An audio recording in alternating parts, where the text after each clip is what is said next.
Hello, everyone. My name is JD Calderon, and this is Indie Comics Explained. And yet again, I brought on another fantastic group of independent comic book creators. So please hit like, hit subscribe, share the video, let everybody know we're here. And without further ado, I'm going to bring in a guy who's covering for the other guy because, you know, the other guy just couldn't make it. The guy that's covering for the other guy that's covering for the other guy. Yeah. How many people did you invite before you invited me? Oh, no. I said it's the guy covering for the other guy. I know. You're the guy covering for that guy. I know. I'm screwing with you. It's all good. How's it going? Marvin Wynn, writer of The Edge from Comicsburg. Oh, I need to change my name. Oh, that's it. Now you just Marvin Wynn. And we have our co-co for the night, Mr. Samuel Vera. What's up, everybody? Yeah. Glad to be here. Damn, introduce yourself. Come on, bro. Oh, what's up, everybody? I'm Sam, the man. Crazy Man Vera, host of Catch the Craze podcast, the longest running independent comic book podcast in the game, and also the creator of Forbidden, currently running on Kickstarter right now. Let's get it. All right, cool. There you go. What's up, man? Hey, what's going on? My name is Matt Knowles. I'm one half of Insymmetry Creations with someone else who will introduce herself later on. We always want to make sure we're creating stories you can relate to and characters you relate to and stories you want to be a part of. And we are live on Kickstarter right now with Heirs of Isildur, The Perilous Prospects. The finale we end on Halloween, and we're going to talk about that later. We hope you want to jump on over there and take a look at everything we got. All right, cool. Mr. Tom. What's up, everybody? Tom Hutchison, Big Dog Inc., writer, publisher, art director, all things but the art over here at Big Dog Inc. Celebrating 15 years this year. We got a couple more months in our 15-year anniversary. That's cool. You know, it's funny. I always find it weird that everybody tracks how many years they've been in this business. Like, it's like the one thing I refuse to do. That's because you've been here way too long, JD. That's true, and it's not going to change. How you doing, Steph? Please introduce. Oh, hello. I'm the other half. I'm Matt's other half of Insymmetry Creations. We're here to talk about our Kickstarter that we have going on right now, and also all our other projects, and just kind of talk shop with you guys. So we're here. It's awesome. All right, cool. All right, and last but certainly not least, Mr. Nandor. Hey guys, what's up? Hey JD, thanks for having me. I'm Nandor Fox Shaffer, and I'm the creator and writer of books such as Seasons, Manchild, The Fabled Offering, Lifeline, and I've been making comics for about 8 years now or so, and I have a Seasons Volumes 1 and 2 on Kickstarter right now, so I'm really excited to be here, and again, thanks for having me. Listen, man, you know, it's always a pleasure. All right, so I sent out a question, everybody, but before that, we're going to ask the show question, right? So the show question, are you creating content or art? Now, there's a second portion to this question, right? Because I like to, you know, but there is always too long for the damn header, so I just keep it short. And here's the other half of the question. Are you even able to discern what you're creating?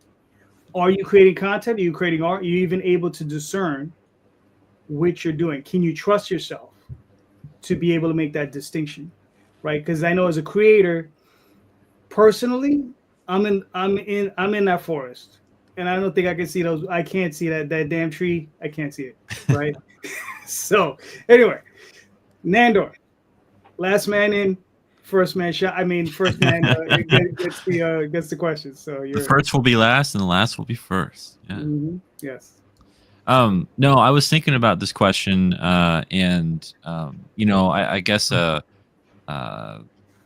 maybe my shortcut answer is I'm, you know, as a creator and as an independent creator, we do both, or at least I do both. You know, like I'm making content, but I'm making content and art, but I'm making content in hopes to direct people to the art. So it has a function and has a mechanism to it. Whereas I'm hoping, you know, I want the end goal for the consumer or the person interacting with the content to engage with the art eventually. So, and I think, you know, you can be very creative in the content that you create, whether it be videos or polls on social media or trying to engage with people. But sometimes you have to, like, you worry about being disingenuous about what you're creating just to get clicks or just to get engagement. And that's where I think a lot of the friction for me comes from, is like, I have to ask myself, why am I doing this? Why am I making this? And what am I hoping to achieve from it? So I've if I didn't have to make content, I would prefer not to, and I think a lot of creators feel that way. But in the day and age we live in, to direct someone to engage with what you're making, I think it's just one of those necessary things that you have to be willing to do, and hopefully you can do it in a way that shares your personality and how you would like to how you would like people to engage with what you're making. That's fair. Matt, what are your thoughts? So I think that to build on what Nandor said, that we all as creators are creating art in the books that we make and the stories that we write and all that, but you have to create the content to be able to get it to where anybody else is even going to know that it exists. You can't just be like, here's this book I created, it's awesome. Because if you're not putting content out there that's going to drive people back to what you're doing, they're going to get driven to the other 1,000 creators that are out there in the same market space that are doing something that's similar.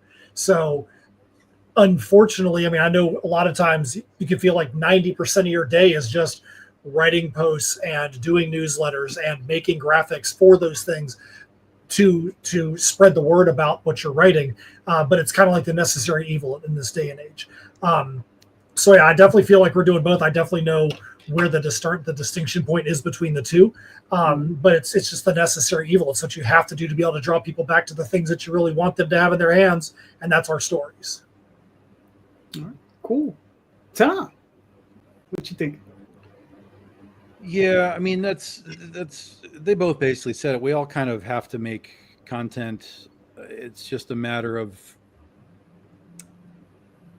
like, what do you want it to be? Like for me, the content that I do has changed a lot over the last, I don't know how many years that social media has existed. So where I sit now is I make art. That's my comics. I work with artists. They make art. We make an artistic product, and it's over here. And I want people to know about it, certainly.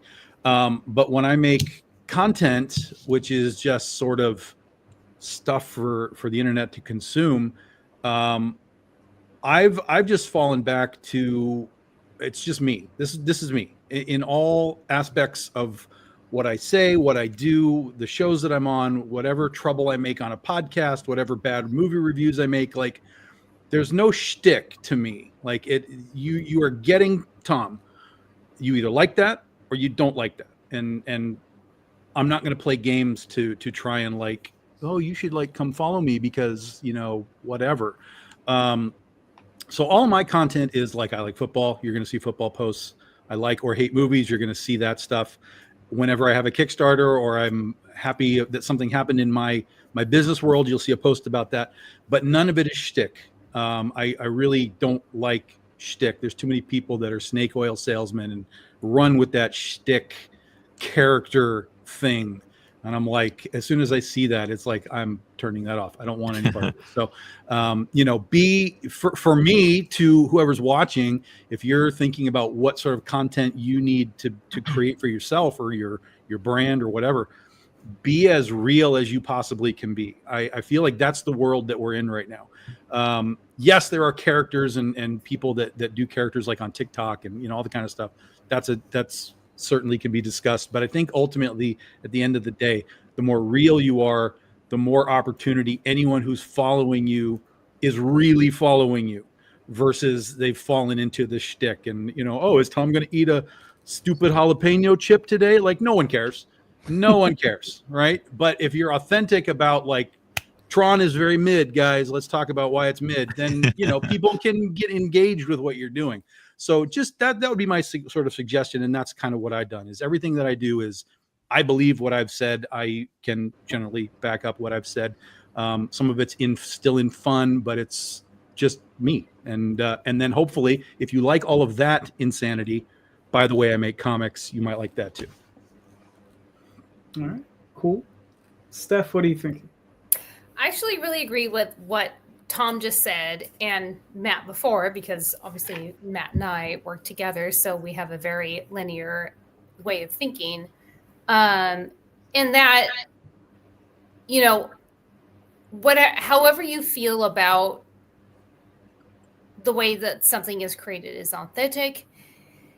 Some people might not agree with that, and some people may, and so you have to kind of lean into that or whatever. But we aren't, I know, like Matt and I as an entity, as in Symmetry Creations, we aren't getting bogged down by what is the most popular right now. And what is the most popular right now is not what we are about. And that is not to disparage or insult or, you know, say that what that is bad, but it is not what we're doing. We are doing family-friendly stories where if you put our book on the coffee table and a little kid comes up and picks it up, they're not going to see X-rated material. Mm-hmm. Yeah, JD. That is selling very well for a lot of people, and that's great. That's not us.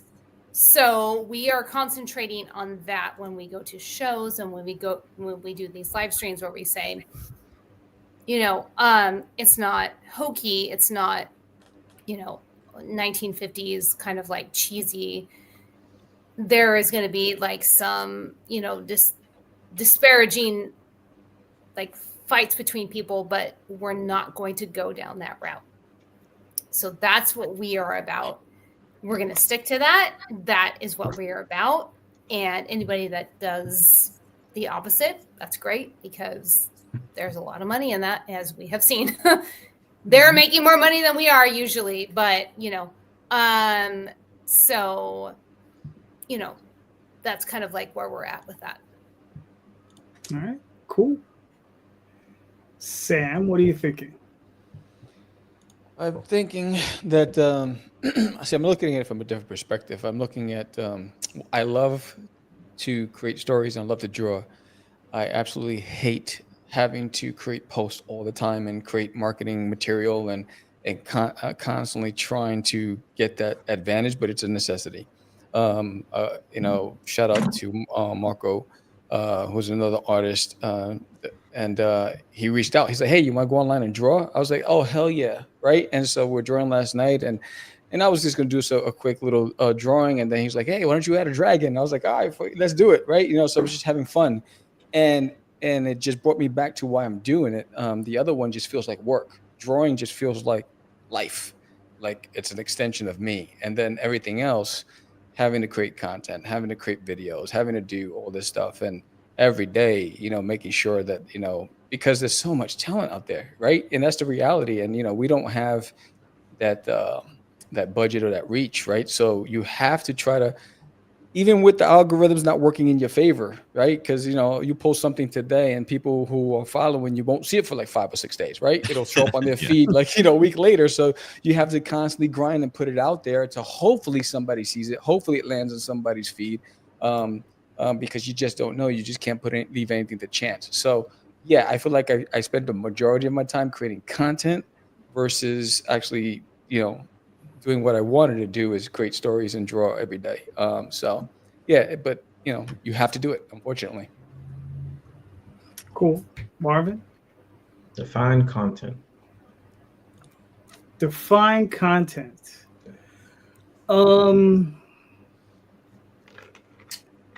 For me, content is purely a commercial aspect of creation.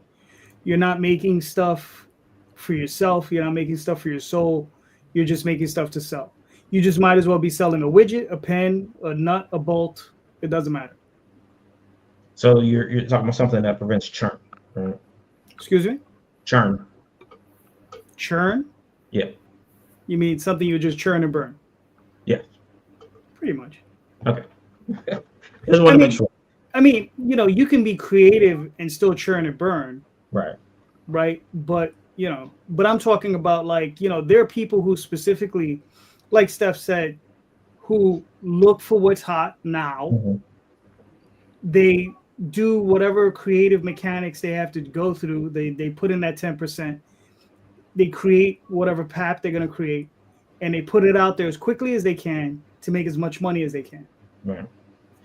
Yeah, I mean, so using that as the definition, I don't think anyone here is doing that. Or is anybody doing that? So and I've seen it. Like, is anyone jumping on the K-pop bandwagon right now? Because that's what's in right now. So I think each one of us is doing our best to create something that's important to us and not important to the algorithm or to the churn. Mm-hmm. So I mean, when I say churn, you're creating, like you said, you're creating something so you don't lose your audience. So it's the Disney, Warner, etc. way of doing things where I want to keep your subscription active. I don't want you to go anywhere else. I want to make sure that every month I'm getting your $20. So that's churn. You don't want to lose anyone ever from having eyes on you. So that's where whatever's hot, let's do that. I don't care if we lose like 5 people as long as we keep 10. Mm-hmm. So yeah, Okay. I don't think we're doing that even though I make coffee. So. Well, you got to remember the question isn't because I'm accusing anyone. Yeah. Yes, you are, JD. Except for that one guy who's not. That's why I asked for a definition, because it's like I'm trying to figure out. Like, I don't think anyone has that, but I know, like they were saying, is like it's what drives money changing hands. Like you said, that those Kickstarters are doing hundreds of thousands of dollars for churn. It's churn. It is what it is. What's important to what eyes are on this right now that I can make a quick buck and then run to the next thing as soon as it becomes popular. Right. Okay. Mm-hmm. Yeah. I mean, there's a book out there right now. Now listen, the book might be fantastic. I don't know, but I haven't read it, so who knows? What's the blind bag book that's come out that sold 365,000 copies? It's like some Halloween book. I don't know if it's IDW. Yeah, the Mark Spears Monsters thing. Right.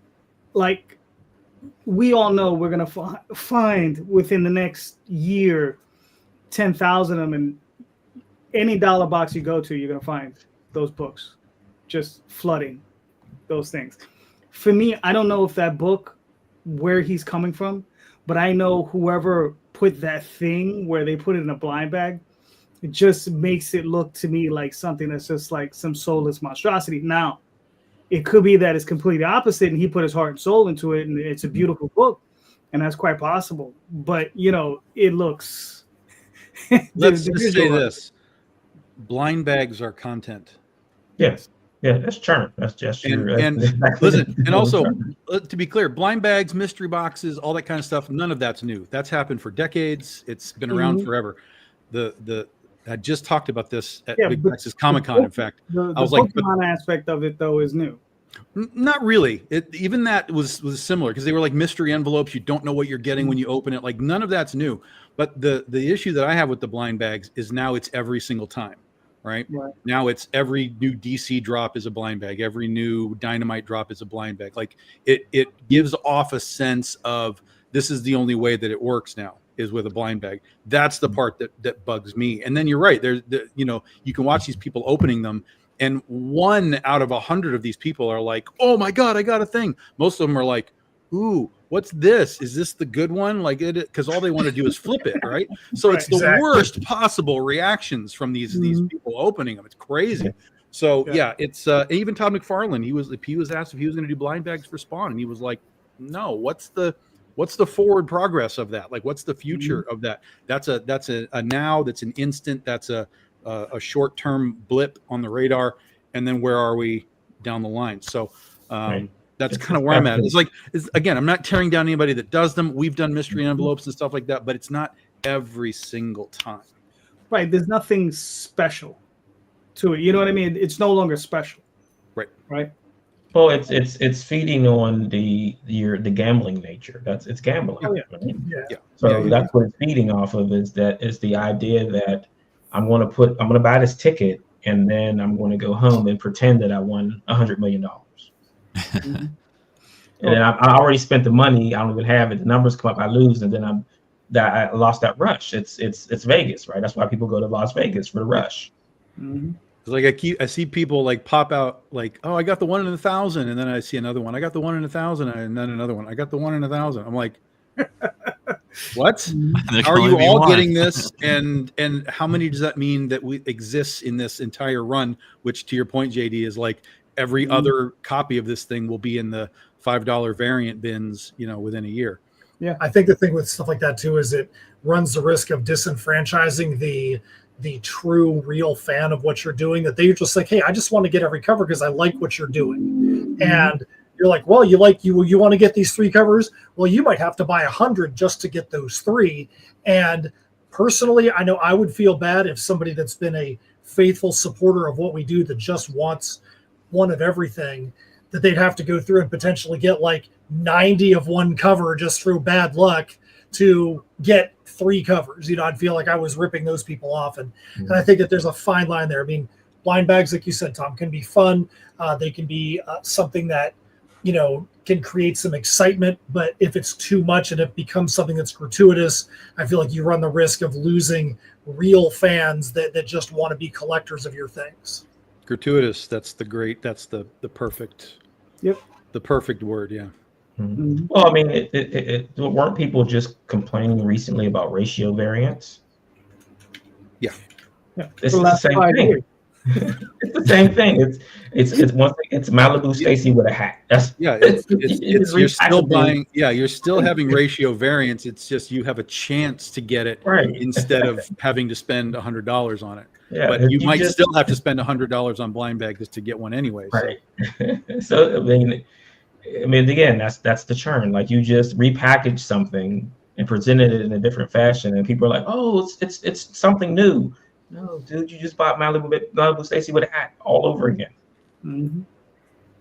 Yeah, All I right. think the thing about blind bags in particular, and someone made this point that I thought was very salient, was this idea that blind bags in themselves are antithetical to experiencing the art of whatever's in there. Like it's not if it's about the special collector's item that you've gotten and that you get it and then you CGC it or put it in a bag and board and leave it alone, you're doing yourself a disservice to engage with whatever that art is. Like the point of the book was meant to be read, right? And I know there's always been a collector's market in comics and the speculative nature of comics throughout the decades, but inherently that shows you the difference right there between content and art. It's like, well, did you read the book,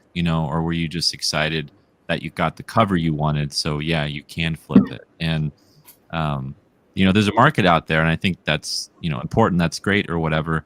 But for someone like me, I would I imagine Matt Fraction or Robert Kirkman or these writers who have these blind bags for a first issue.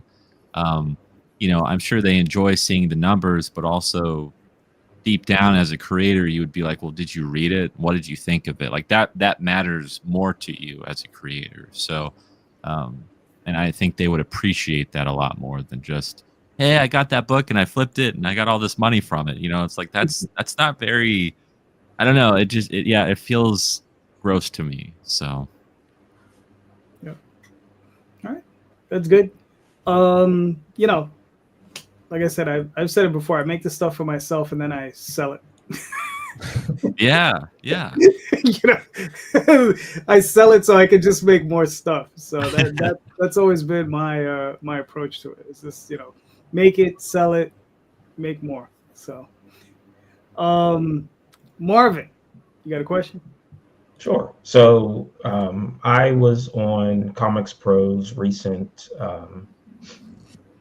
open house, and they brought up that comic sales are up 18% from the same time last year. I mean, is anyone seeing that from your perspective, or are we just? I'm just thinking that it's just the big two that are seeing upward sales, because with the loss of Diamond, you kind of lost like half your indie market in shops. Interesting. Matt, what are your thoughts? I think just looking at the Kickstarter market, I know, Tom, I know you follow a lot of that as well. So if I'm saying something that's incorrect here, please feel free to correct me on it. But I feel like from a physical units perspective on crowdfunding, it seems like the physical units going out are lower than in, say, campaigns past. That doesn't mean the dollar amounts are. I mean, that doesn't mean, nobody's, doing 2020 through 2022 type numbers, because that was a complete unicorn period of time. But I feel like the number of units is not as many. The number of backers is not as many as it was before. So yeah, Marvin, I do think that there's probably some, if you take out that top 1% of sales, coming in from, the big two that are putting out crowdfunding, or the big two that are putting items into the mainstream market. If you take those out and look at the rest of us, I think you probably are going to see a decline in overall sales numbers, but I could be wrong. You're completely wrong, Matt. No, I'm kidding. I was like, dude, let me hear it. I want to hear it. I was like, I want to hear it. You're no. I said, Tom, hold on. Before you answer, I just wanted to say, Matt, you never, ever have to apologize for us for correcting you. We will always correct. Don't even worry about it. Do it. I love it. Tom, I'm sorry. Go ahead. So, yeah, if we're talking about from the past year, there's easy answers. Blind bags, Absolute Universe, Ultimate Universe, all these started in the last year, 2 years. That's your bump right there. There's very little in the, whatever you want to call it, the creator-owned world, even within Image and that kind of stuff. There's very little of that's really got a bump. Obviously, Battle Beast was a big thing when that came out, but that's one of those sort of rarities.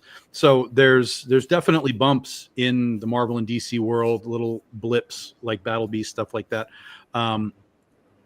And from what I would understand, I wouldn't think that what Marvin's quoting, those things, that's got to be essentially LCS numbers, not like the entire world of comics, including the UK and wherever else we sell comics. It's got to be an LCS number that they can sort of quantify. Right.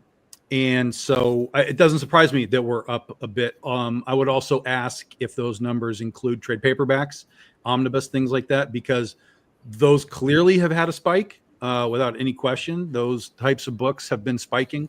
So, yeah, I think there's very easy answers as to why there's a little bit of a bump over the last year, despite the crazy, distribution stuff. Right. As far as what Matt's talking about with Kickstarters, yeah, Kickstarters across the board are down. Whether it's money down, whether it's backers down, they're all down across the board. Everyone, even the guys that were at the top, they're still, killing it in their sort of their percentile.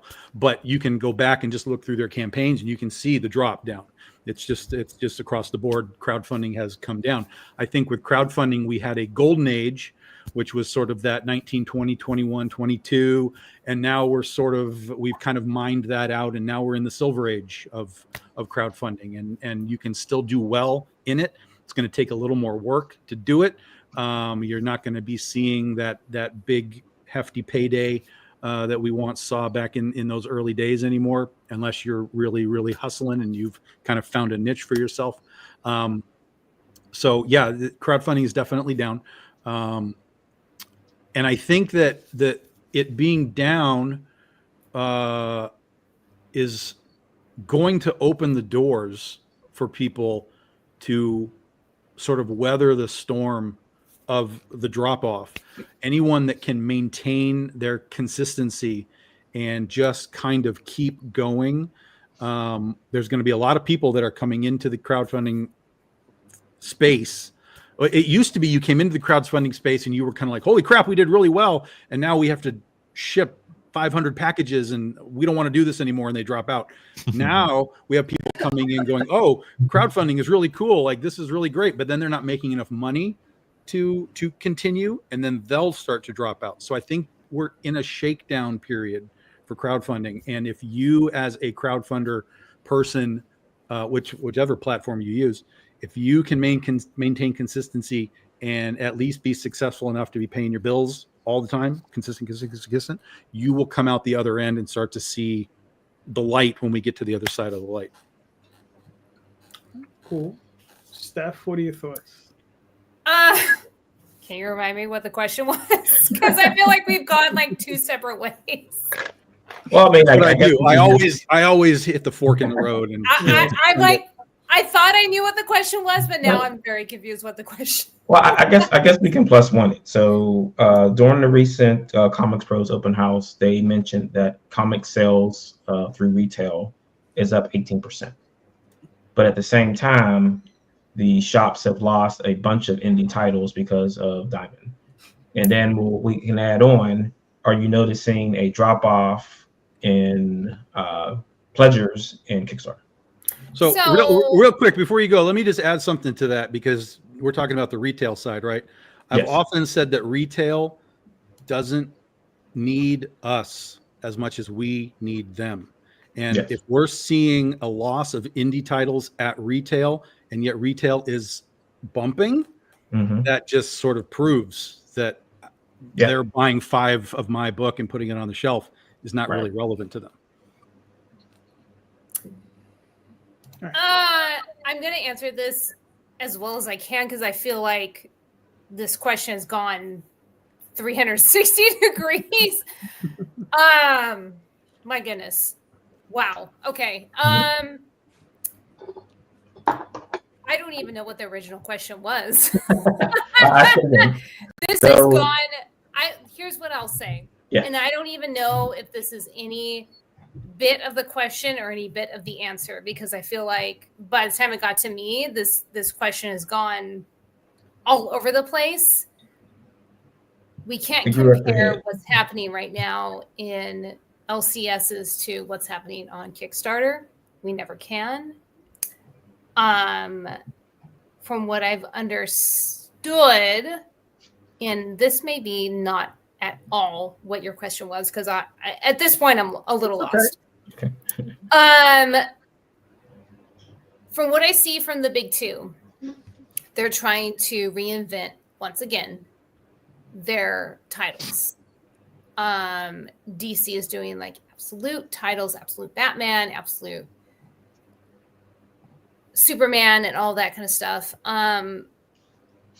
What that means for Kickstarter is completely different than what it means. I don't know. I feel like this question has gone sideways so much that I don't even know how to answer it. So I will say you cannot compare what you're doing with an independent title on Kickstarter versus what is left with the LCS, and that has been the true answer for several years.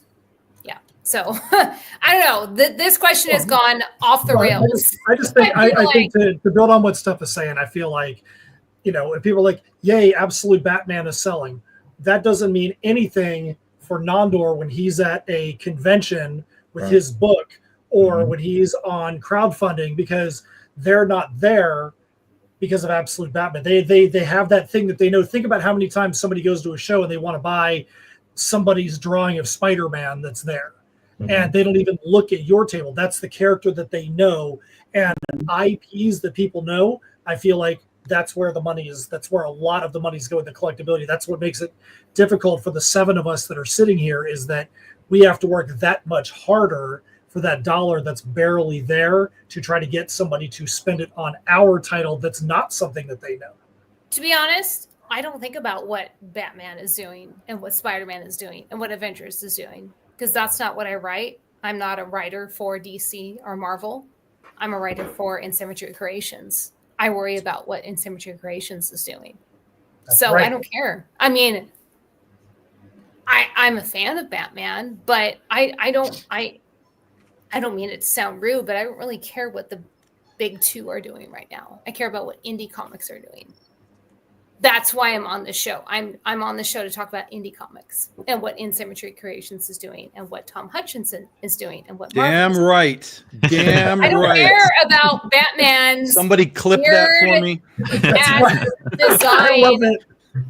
I don't care. That's not why I'm here. I'm not here to talk about that because then it's just kind of like we could be sitting around the dinner table talking about that stuff. I'm here to talk about indie comics and what we're doing for indie comics. All right, cool. Nandor, what are your thoughts? Yeah, I'm very happy that comic sales are up by 20% in the direct market. Roughly 20%. Mostly because I really do care about my local comic book store, and I really care about them surviving. Thankfully, none of my shops have had to close. And I feel for other people throughout the years who have lost their LCS. And, if the big two are doing well, it gets more people in the stores. And it also, if you are in the direct market as an indie comic book creator, if you have a book, distributed, or even in your local comic book store, you just have a relationship with the owner there, the manager there. If more people are coming in and buying comics, you have, more of a chance of them seeing your book there. Or if you're participating in a book signing or an event that your local shop has on, all of that, I feel like can trickle down to the indie creator. And I feel like that's really important. I've been very excited about what, the big two have been doing. It's gotten me to buy more stuff. But I'm a creator too. And I'm a comic book fan for life. So it's not like there's going to be a time when I stop buying comics.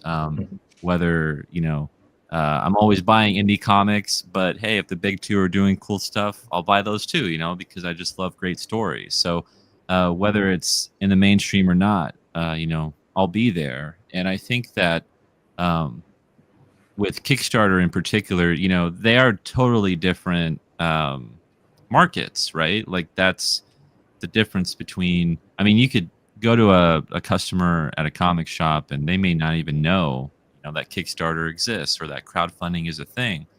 But the cool thing is that when you have your book, when you have crowdfunded your book, you have the opportunity to get your book in a store. And that's where you can bleed into that market. And I think that, is great because we have to diversify, like it's important to have your book anywhere you can. And whether that's through a distributor or you yourself doing the footwork and pounding the pavement and going to bookstores and comic book stores, I feel like all of that, is just a great way to get your name out there and your work out there. And I definitely haven't really felt, I would say, the drop of backers or pledges when it comes to my books. But I have seen a lot of people struggle and a lot of people stop, making comics in the crowdfunding space, in the indie space. And that sucks, and I hate to see that because I understand why. Like, I understand how hard it is, and I understand how difficult it is to maintain something, especially if you're a first-time creator and you're just now getting into making indie comics. There's definitely, it's still the best time, I feel like, to make indie comics. We have so many resources and there's, so much knowledge out there on how to do these things. But it's the expectation level that has to change. And, you can't look at other campaigns and expect, hey, I'm going to make that much. You have to look at the history of this creator and what they've been able to do and try to replicate that and manage your expectations of what your goal is and how many copies you think you'll sell. So I think all of that is just really important. But yeah, at the end of the day, I'm very happy to see those numbers, and I'm happy that comic book stores are doing better. And someone did just bring it up, and that was going to be the second part of that, is that Gen Z has discovered comic shops. Like, Gen Z has pretty much rejected digital, and they want physical things. Well, but I think I think there's another step to that too. Something that I've been kind of seeing and thinking about is all these Gen Z kids are coming up on manga, but manga for the most part is all finite, right? You have your book series and then it's 1 through 10 and you're done. That's all there is. Yeah. At some point you're going to be like, I need something else. And this is part of why I think that the trade paperback market is bumping, because the kids that buy manga want bigger chunks of material, and so when they go into the comic book store, they're buying trade paperbacks. They're buying stuff specifically. Like I was at a comic book store, my local comic book shop sells a crap ton of Invincible now because the TV show came out, and Kirkman's making those sort of smaller editions, smaller size trade paperbacks of Invincible. And every time I'm in his shop, there's younger people that have those books in their hands. So I think that we're seeing a shift, not away from manga to comics, but I think we're seeing kids growing up and being like, well, I've read Death Note 8,000 times. What else is there that I can read? That there's a lot of it. Spider-Man, Batman, Wonder Woman, whatever. Here's the new stuff.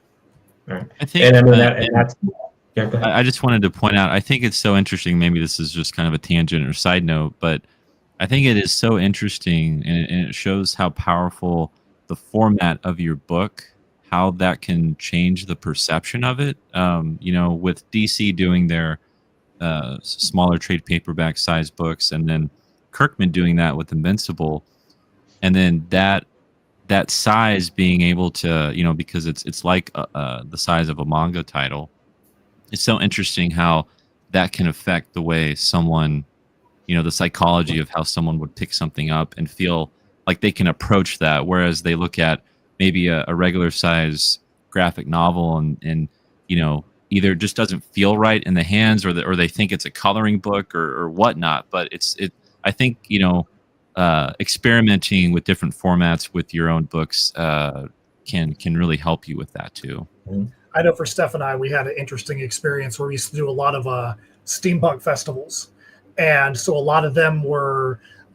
With what we do, we've got a bunch of stuff that really shouldn't go together: steampunk, comics, and metal music. And we, at one point, had a bunch of comics out there, and then some of them we put into a trade paperback. And there were some issues that people wouldn't even take a look at. But as soon as there was a spined book on the table, and they're like, "Oh, there's a book! It's a book now. Well, let's take a look at that." And we started selling a lot more of those trades. So. Yeah. A lot of the things we do have got spines. We do Heirs of a Sealdor that we'll talk about later are all 44 to 56 pages, but there's a spine and there's something you can put on your shelf and see the title there. And it to play into the perception. It was really weird watching people that were like, I'm not even going to look at this comic medium over here because that's for kids, but I'll take a look at your books. And we're like, dude, this is in our minds, like this is literally the same content here that's here. But if that's what's going to make you take it seriously, go for it. We're good. We'll roll with that. Right. Yeah. All right. Cool. Sam, what are you thinking? When you look at the statistics, I think 2024 there was a big spike on Kickstarter for comics and indie comics, and then 25 you saw the not safe for work material just take over. And that's where you see the biggest percentage on Kickstarter. It's everywhere. I mean, I think. I know that anytime I launch something, I don't show up on just launched. I have to scroll, right? If I go to comics, I got to scroll, and I'm scrolling forever until I find my right, because all that other stuff is rising to the top, or the mainstream independents or the publishers that are launching a project, whether it's G.I. Joe or whatever it is that they're launching that dominate the space. So it's I think slow and steady, right? I think slow and steady, stay consistent, keep putting out your material. Eventually you'll find your space and your market. But I think a lot of people jumped on the adult content bandwagon, and adjusted their strategies to try to capitalize on it. But I think I think to Tom's point and to Marvin's point, these are moments in time, right? And eventually, storytelling is what people want. People want to, they want to dream, they want to escape, they want to, go on different adventures, right? Because some people can't go on vacation, so this is like their way of getting out. So I think if you stay consistent, You'll eventually get there. I mean, I've always been just a steady Eddie. Kickstarter's never been that playing field where I've seen huge success. I actually do better when I'm at shows, except for the last show I just did. But we're not going to talk about that. That was painful. But outside of that, so I want to ask about that real quick. You don't have to go over the whole thing. So was this a small, medium, or large show? It was a large show. Did you get a lot of people coming past you that said, "I don't read comics"? No, I had a no. So it was very different on this where you were, right? Like where we were in the same aisle. But what I found was if I sat down, people would approach the table. As soon as I stood up and said hello, they were nervous, and so I was trying to figure out what's going on. And you know, when you think about it, it's a big military town. Right. And there were a lot of families and it's like $45 again or whatever. So unless you were by Brian Polito and, you know, and you had some things going on and there was a buzz or whatever it was, on my side, it was just dead mansville. There was like 20 of us that was just like, you know, we're there talking to each other. So, and it's a very unsettling place to be because normally I'm in my element when I'm at conventions and this one was tough for me. So it doesn't matter what I did. The spending power, the wallet size was different at this event. There was a lot of people, but they weren't spending. If you looked at it, 9 out of every 10 did not have anything in their hands other than the brochure. Right. And I only asked that because I've started to notice I don't read comics and a lot of the walking around not really purchasing things. I was at a small pop-up yesterday. It was a 4-hour show. And everybody was buy. I was going 4 hours straight. I sat down like once the whole day because it was just bang, bang, bang continuously with those kinds. I think that's a lot of the element. Like I go where the people are at instead of just trying to just do comic focused shows because of what you're talking about. Yes, to your point, I find I have a tremendous success when I do out-of-pocket events like local shows at a library or at a school, at a community center. Mm-hmm. I find like I have tremendous success when I'm in a big arena where, you know, there's celebrities involved. It's a fight. It's an uphill battle. So it's one of those things I try to stay away from. I did this one because I'd never done it before. Mm-hmm. I wanted to give it a shot, but it's a gamble anytime, you know, because in the moment in time that's happening in the market or in the state of the U.S. or whatever it is, can have an effect on all of us. And, you know, unless you have that notoriety, it's going to be a tough battle. Gotcha. Okay. Yeah. All right, cool. For myself, the one thing, I mean, I can't really comment as to how well the stores are doing or that sort of thing. The one thing I've noticed though is that when I buy my comics through DCBS, so I go through the catalog and I do my purchase. The one thing I've noticed is since Diamond has been gone, I've been buying less and less books. Right, there are less and less books that I'm interested in because mostly what I would buy is mostly indie books. I would occasionally pick up a Marvel or DC comic. I mean, not a comic, it's a trade, a hardcover, omnibus, something along those lines. You know, I'm still doing that. The stuff from Image, obviously, Dark Horse, those companies. But from like the real small indies, which are gone, I'm obviously not picking up anything from there because they're not in their catalog. So I've noticed I'm spending at least 40%, maybe even 50% less, you know, I wouldn't say month over month, but since like my peak, I'm at least at half from that peak, you know, from where I was originally spending, even from my average, right? I'm about halfway down, right? Because the Marvel stuff, I just try to pick, and from DC, I just try to pick up what I hear is the best stuff. That's the stuff I try to pick up, right? So, I'm not interested in like the life of every Batman character out there. Right. So in your mind, so now we're talking about speculation market. Right. Speculation market caused the crash. Okay. Or now that you're saying that your spending is less, that means that you're probably in the same boat as other people. So do you think that even with more shops are now closing, are you headed to another crash? I think the crash is like, I think we're kind of in the middle of it. You know what I mean? With the loss of Diamond, and then like, what is it, Lunar? Doing what they're doing, right? Because they don't want to pick up the smaller guys, right? We have Philbo doing what he can do, but there are a lot of retailers that don't want to deal with him because of his terms of service.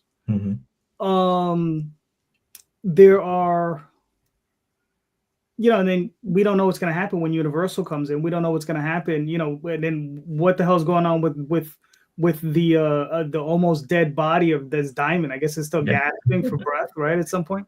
Although they actually listed the new preview. The new books. There's nothing in there. It's empty. Right. Like it says books for release in January, and you click on it, and it's like nothing. There's nothing. All it has in the drop down is image, and there's nothing. It's just nothing. Right. Wow. Yeah. But I mean, last time I was on the show, I told you that there was another distributor in the space, IPG. Okay. But I've already talked with them. They are only doing 40 pages or more trades. They're not doing 32-page books. Oh, okay. Interesting. All right, cool. Well, that's all I got. What you got, Marvin? Answer your own question. I mean, I notice a lot of things when, like, because I'm in the shops continuously, and I'm always talking to the retailers. But what I noticed is 6 shops closed in the last month. Mm-hmm. So to sit there and tout that the market is up 18% when you lost stores, that's bad to me. That doesn't seem like a healthy market to me. And I think that, like what I was just saying, is that if everything is being backed up by speculation, which is what I think it is, then that 18% is going to drop into the negative within by the middle of summer next year. Because once people are over the blind bags, they're over the absolute stuff, and they're like, what else do you have? And at that time, you'll be launching X-Men again for the 15th time in the last 6 months. Those people who are in there now are going to walk away because you don't have that secondary book to offer them. You don't have that indie book that says, oh, you don't like that, when you try this, because it no longer will be there because you don't have a distribution point for it. Well, I think you're not wrong, but I think because no one can quantify the numbers, yes, we still have to always look at, like what we just talked about in this discussion, Gen Z finding comic book stores. Mm-hmm. That could very easily account for at least some portion of that percentage, as well as these new universe types of launches. So if Gen Z is finding comic book stores, that's what we want, obviously. Yeah. And that might not affect floppies, like the monthlies, but that could help maintain the book market. Because there's stuff in comic book stores that isn't in Barnes and Nobles and all those kind of places where they would have got their manga from. So they're clearly like venturing out, like, well, what else is there? How do I get this stuff?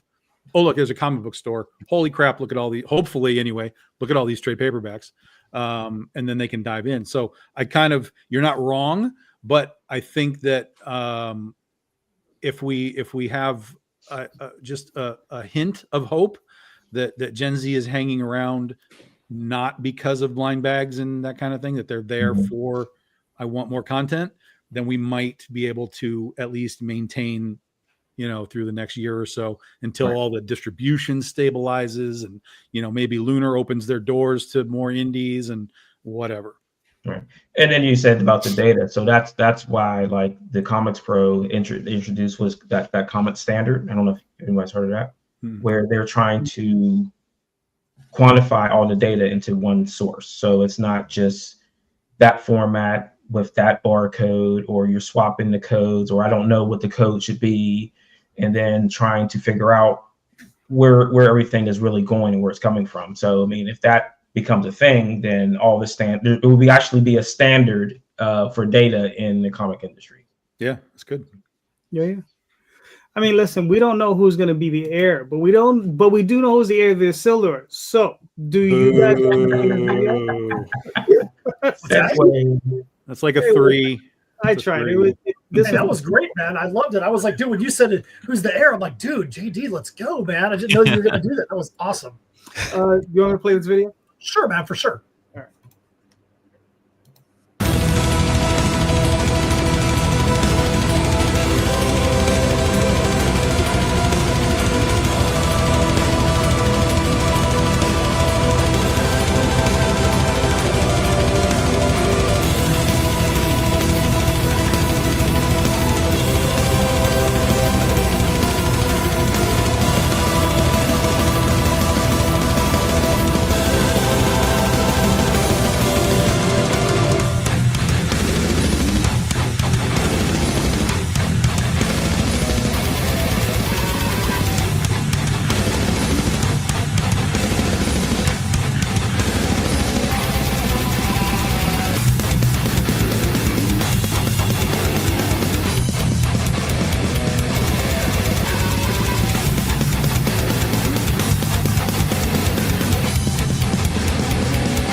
So yeah, that's the video for our campaign. Like we said, airs as our Steampunk Comics and Metal Collide. All the metal music that you hear in our videos, on our albums, and stuff that is written and produced by me. There's been some guest performances, guest appearances. Steph even got to make a guest appearance on the last album on a couple of songs, dropping in a couple of guest vocal spots. But this is the finale episode for Heirs of Isildur, the Perilous Prospects story arc. This is the 5th and final episode. This is going to be a 48-page perfect bound book. We're super excited about this campaign, about this project, about finally being able to wrap up this storyline. One of the things we like to say in the way that we write, we like to know what our concept is, know what the climax is, and then figure out how to get from point A to point B. We've known where this story arc was going to go the entire time, and now we finally get to show off how all the little seeds that we planted for the first 4 issues, or we can all go and harvest them all right now. As JD is showing us going through, we have a bunch of different covers in there. We've one of the fun things we like to do is homage covers with each release.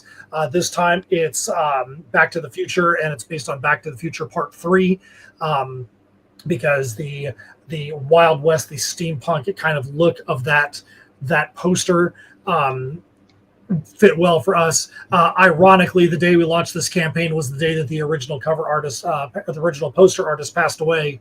So we thought that was a very ironic thing that happened when we launched the campaign. There's 4 covers in this campaign. We also like to always make sure there are fun and unique things. We have a wooden etched cover as well. That is a wood only variant. So that one is literally a painted piece of wood that is then laser etched for the cover. We've got metal covers. We're known for our socks. I think we got our 12th different socks in here. We've got poker chips. And part of the reason we do these things is not just so that way we can have a bunch of crap with our stuff on it. It's because one of the big things I know that for Steph and I is we want it to be where when somebody's done reading the issue and it goes away on their shelf, that the IP doesn't disappear there as well. That's why we've done albums where there's some songs that's like, hey, you want to know this character's backstory? It's the lyrics on this song. Sometimes there's an expansion to the song, the story. We had one of our stories where there was a very minor character that had a super cool backstory, but it made no sense whatsoever to put it in the book. So we actually made it the lyrics to one of the songs. But as you can see, JD's scrolling through the pages there. We've got 4 days left. We end Halloween afternoon. We're actually $59 and 1 backer away from 2 different stretch goals. So hopefully we can hit those things soon so we can announce some more stretch goals from there. All right, cool. So this is the final issue of this arc? Correct. Yeah, this is the final issue of the Perilous Prospects arc. The tagline for the whole thing is the apocalypse has come to Shadow's Haven, and the only way to stop it might be through those who accidentally caused it. So we are finding out in this 5th and final episode Ultimately, will anybody be able to stop it? Will Shadow's Haven be completely destroyed? Will it ever be the same? Will everybody actually make it out alive? We've already stated it even in the video that, not everybody is going to make it through the issue, but then it becomes, who is it that's going to make it through, and how are the ones that make it through going to be changed? All right, cool. Now, obviously, this is run for 5 issues. How many total arcs are in the series so far? So right now there's 2. The first arc, the Crossroads Conundrum, was the initial arc that I had started that was more illustrated novel. So the story, love the story of it, but the actual art and presentation of it is much more prose based than you would get in a normal comic. So that one is there and available as right now it's just digital. We actually are out of the physical, so we're only selling that one digital. And then we've got this one, and then we'll see what happens from there. We've got other spin-offs from Heirs of Isildur that are our main focus after this. We have our I Am Keto, which was fantasy horror one-shot that spawned our series Tatsumi, the Serpent Mistress, which is swashbuckling pirates in the Far East. That's going to be where a lot of our energy goes once this arc is finished, because that's where we've got our artists working so fast on that one. We're having to keep up with him, which is one of those odd things in the industry where the artist is like, dude, I need more script. I don't have enough script. I need to be working on issue 4, which legitimately we're having to get him issue 4, even though we've only released issue 1 because he's working that far ahead. Nice. Well, that's good. All right, cool. I mean, you got 4 days left. You got 99 backers. You're well above your goals. So, listen, everybody, get them to 100. Those are awesome books, awesome series. I mean, it's really cool. If you guys can get us to Tom Hutchison numbers, or even if you got us to like a half Hutchison, we'd be super stoked. There you go. Very nice. That's going to be our unit of measurement from now on. We can call it the Tom. All right. Very nice. Talking about Tom, there's this thing going on. He has gone on. I was going to say, you had the perfect segue and you just stumbled it. No. That's why I know you always get upset at me, is because I never segue your stuff. But anyway, Tom, please tell us about BD15 Anthology.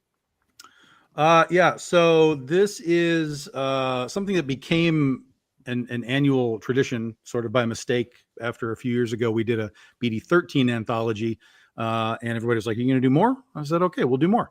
So every year now we do an anthology. It's 3 10-page stories.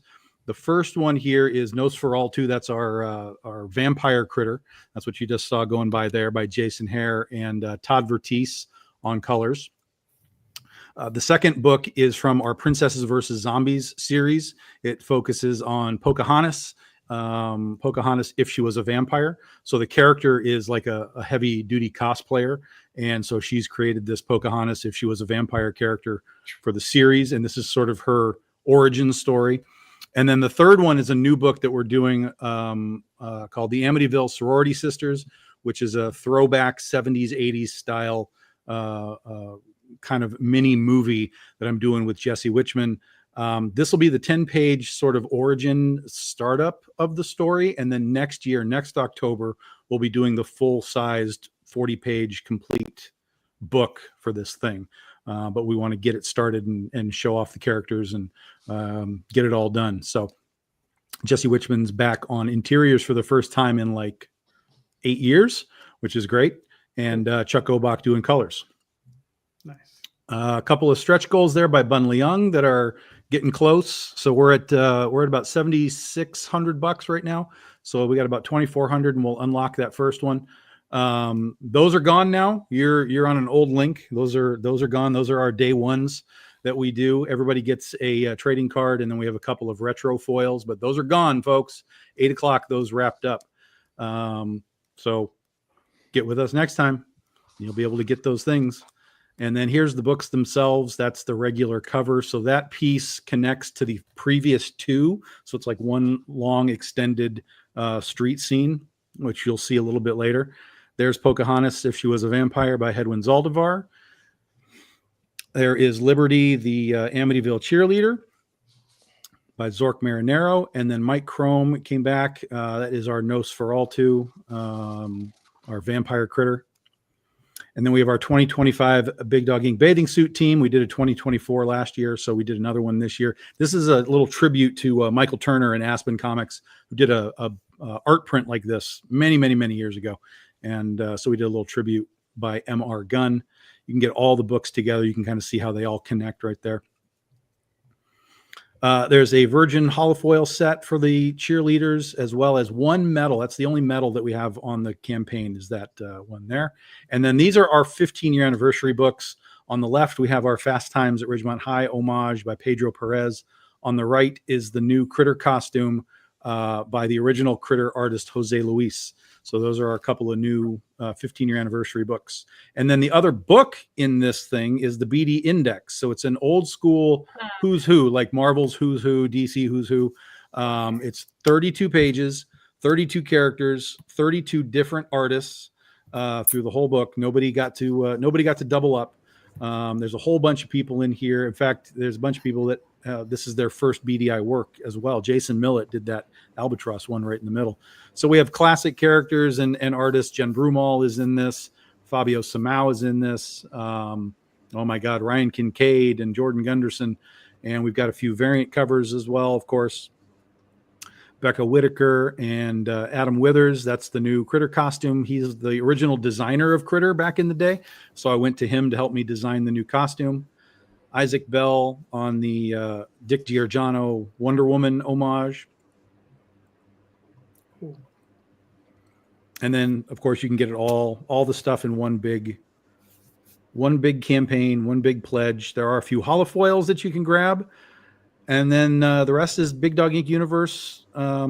Grab some extra stuff you haven't tried out before. Catch up on things that you need, trade paperbacks and singles. And then we have a whole bunch of prints. I have like 5 to 10 of these things left.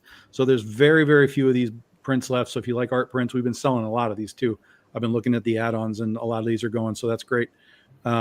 Most of those are pretty much on the sellout list. So if you want them, grab them ASAP. All right, cool. And we just launched last night, so we're just hitting our first 24 hours. So we're at $7,600 and I don't know, 112 backers or something. So it's been really good. And like I said, we're about 2,400 away from the first stretch goal, which is Bunley Young. He does our chibi magnets that we've been doing. So the first one is Nosferatu, the vampire Critter, and then the second one is Critter in her new costume. So we're looking at getting those, hopefully at least one of those unlocked in the next few days. See a lot of cheeks there, Tom. Yeah, I told you it's an old school 70s and 80s book. And when I told Jesse Witchman that, he was like, I get it. I know what you want. I was like, yep, you're doing just fine. I do have to jump off. Matt's going to do the whole Ensign spiel, but I have to jump off. But thank you guys very much. No problem, Steph. Take it easy. Appreciate it as always. Thank you. Bye-bye. See ya. Okay. All right. So, so you had 113 backers. You're $7,600. So, Tom, you're well on your way. You're doing well. You're good. We're doing it. Oh, look, there's another one. All right. That's enough. So, but the good news, Matt, is that you're already at half a Tom already. Well, we're at half a Tom already, but I want half of a golden age Tom. Okay. That. Come on now. All right. Hold on. So let's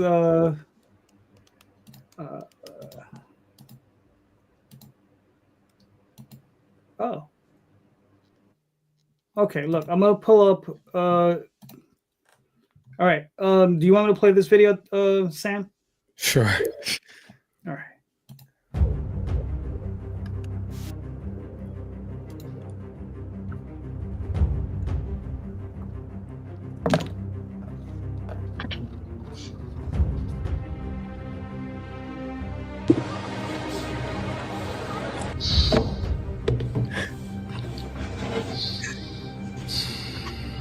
What troubles you?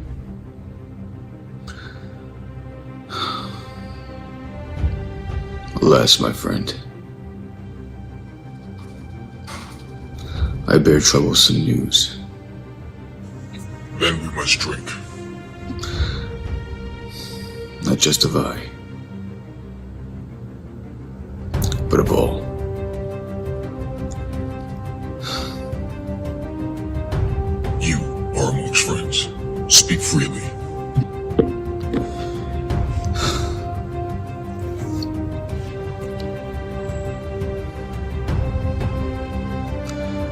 regrets, my brethren, have fallen at the hands of Nokron. How many? Not just one, but all. All? Impossible.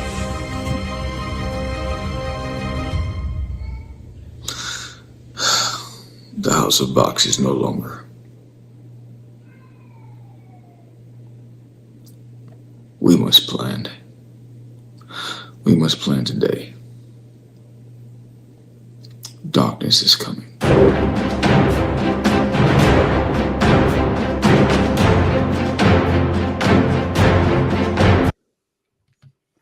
Sam, you have to finish that out and then put it up on Tubi.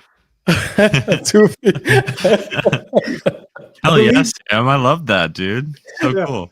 Believe it or not, they said that I was listening to some podcasts about filmmaking. They said Tubi is actually the home of micro filmmakers because they're making their money off of they. I guess there's a split on the ad revenue. I think it's like 70-30. Oh, really? Something like that, or 60-40, something like that. But yeah, that's how a lot of these small guys, and we're talking about microfilms, like $25,000 and less. Oh, wow. Yeah, but anyway, Sam, talk to me. What do we got? This is Forbidden. It's a book I wrote 25 years ago. Yeah, I've been around when Moses was parting the sea. I got wet. I got a little wet. It messed up my gel on my hair. But yes, it's 25 years in the making, and it's a 200-page graphic novel, omnibus, and interiors done by Anibal Arroyo and Prime Santra. There's a hardcover edition. There's also a softcover wraparound edition, which was done by Eric Ifata, who is a concept and gaming artist. So I'm really proud of this, and I'm excited to bring this to Kickstarter. Basically, it's about a race of people that were cursed from walking the surface of the earth centuries ago, and they remained on the ground ever since. They remained primitive, and the descendants that put the curse on them have evolved. A demon by the name of Nokron takes on the form of an oligarch, a billionaire named David Hunter. But the legend has it that he will fall at the hands of the son of Vox if he rises from the ashes. And that's how the story begins, with the son challenging his father, saying, "Dad, how do we know this curse still exists? We've been down here for ages." So the father imprisons his son. He locks him up. He says, until he gets rid of his thoughts. He says, so the son commits the ultimate sin against the family. He commits murder to escape. With the aid of his love interest, Arius, and they go to the surface, and that starts the series of events. His sister Desiree is caught between a rock and a hard place. Do I go after my brother, or do I stay with my father? The father refuses to aid his son because he knows that the son has just set off a series of events, and he has to prepare his people for what's to come. So it's sci-fi, fantasy, old world meets new, and there's a lot to unpack on this campaign. There are trading cards. There's a 300-piece puzzle set. There's bookmarks. There's prints and stickers. There's a bag. There's 5 super backer levels. There's 2 already been claimed, and you get everything on the campaign. Plus, you get to be drawn by me as a trading card, and that'll come in a pack, a gold holofoil pack, and you become a character, and you get to pick between 5 different types of characters, whether it's a mage, a sorcerer, a ranger, and then you come in a nicely sealed gold foil pack, and you can brag to all your friends that you're a character in the Forbidden Universe. Plus, you get a bio, and it's also featured in the book. So on the back of the book, your character and the bio will be in there as well. And if you back this campaign and you back George Medina's shameless plug, you get that print that you just scrolled by. That's Duty as Conan. You just passed it. Yes, that's my homage to Conan. Says Duty as Conan. Can't forget the Dudester, right? Because he's coming back with issue number 8 next year. I'm really excited about this book. Again, there's a soft cover and a hardcover edition, and that's the crew that worked on it. Barbara Savoji did the colors for the book. George did the letters. He does the letters for all my books. It's pretty dope. All right, cool. What got you interested in fantasy like this? Because obviously I've seen the like Duty and that sort of thing. You've done that in the past, but why fantasy? Well, I wrote this I released Forbidden back in the days of Big Apple Comic Con. So I created Forbidden back in the days, and I was always a big fantasy guy. I used to read the magazine Conan comics, the magazine size, the black and whites. So I was a big fantasy buff, and I just know that I started with the name Sin when I first wrote the book back then. And I started asking my questions. Why the name Sin? That's not his real name. What's his real name? And then I was like, oh, he got the name Sin because he committed sin against what? What's the biggest sin? Against your family. What could that be? So, and I started writing it and building it from there. And I created everything, all the characters. I designed the characters. I created the worlds, the back history, everything. And then I just put it in a binder and I put it away. And then I met Anibal Arroyo at a Star Wars Comic Con.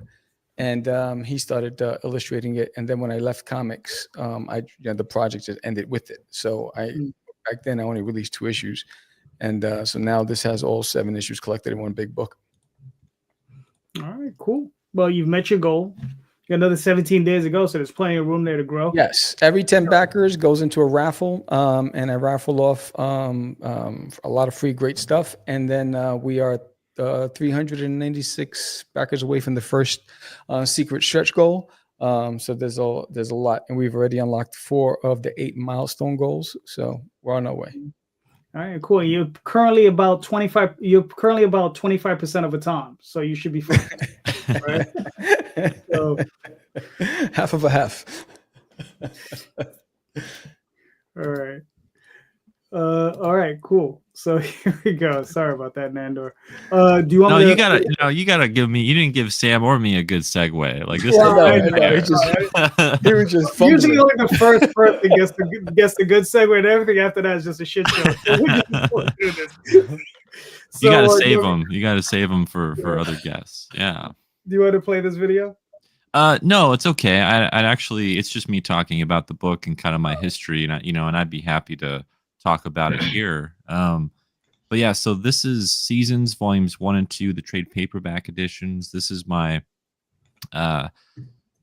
origin story in comics. This was my Volume 1 was the first book that I ever put out. I was just 20 years old when I put out the graphic novel, and I released the volumes as these collector's edition hardcovers. And I'm all sold out. And Anthony and I are working on Volume 3 right now, and I knew that there's no point to release a Volume 3 if people can't catch up, right, and read the first 2 volumes. So this is the first time this series has ever been collected in trade paperback edition, and we have new covers by series artist Anthony Gonzalez Clark, as well as some variant covers. But Seasons is a supernatural planned 4-volume graphic novel series that's kind of James O'Barr's The Crow meets M. Night Shyamalan's Unbreakable. It is a supernatural series that follows Fletcher Eames through 1 year of his life, and with each passing season, his abilities change.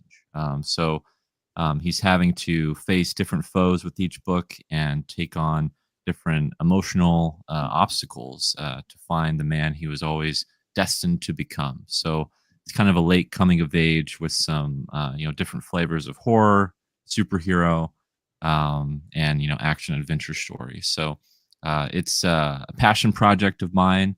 By the end of it, it's going to be about 500 pages, and this is what got me started in the crowdfunding space. And I definitely consider it still my flagship series. It's the one that people always ask me about and always interested in, and I'm really proud that we're able to bring it back for people. All right, cool. Now, why the hiatus? Yeah, so there's a couple of different reasons, but the main thing was it was important for me to diversify my catalog. I really wanted to work on other projects and not just spend all my time on Seasons, since it is such a huge book.